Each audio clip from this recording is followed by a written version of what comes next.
ମୋହନା ଥାନା ଅନ୍ତର୍ଗତ କମଳାପୁର ଛକ ନିକଟ ବୁଲାଣି ରାସ୍ତାରେ ସ୍କୁଟି ଦୁର୍ଘଟଣାରେ ଯୁବକ ଆହତ। ମୋହନା ମେଡିକାଲରେ ଭର୍ତ୍ତି। ଗତ ରାତ୍ର 8 ଘଣ୍ଟା ସମୟରେ ଛତ୍ରପୁରରୁ ସ୍କୁଟି ଯୋଗେ ଆନନ୍ଦରାଓ ନାମକ ଯୁବକ ମୋହନାସ୍ଥିତ ଲୁଡୁ ଗାଁକୁ ଆସୁଥିବା ବେଳେ ଭାରସାମ୍ୟ ହରାଇ ସ୍କୁଟିରୁ ପଡ଼ି ଯାଇଥିଲେ। ସଙ୍ଗେ ସଙ୍ଗେ ସ୍ଥାନୀୟ ଲୋକେ ପୋଲିସକୁ ଖବର ଦେବା ସହ ଆମ୍ବୁଲାନ୍ସକୁ ଖବର ଦେଇଥିଲେ।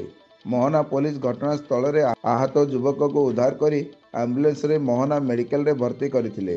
ମୋହନା ମେଡିକାଲରେ ପ୍ରାଥମିକ ଚିକିତ୍ସା ଡାକ୍ତର କରୁଥିବା ବେଳେ ପୋଲିସ ଅଧିକା ତଦନ୍ତ ଆରମ୍ଭ କରିଛି।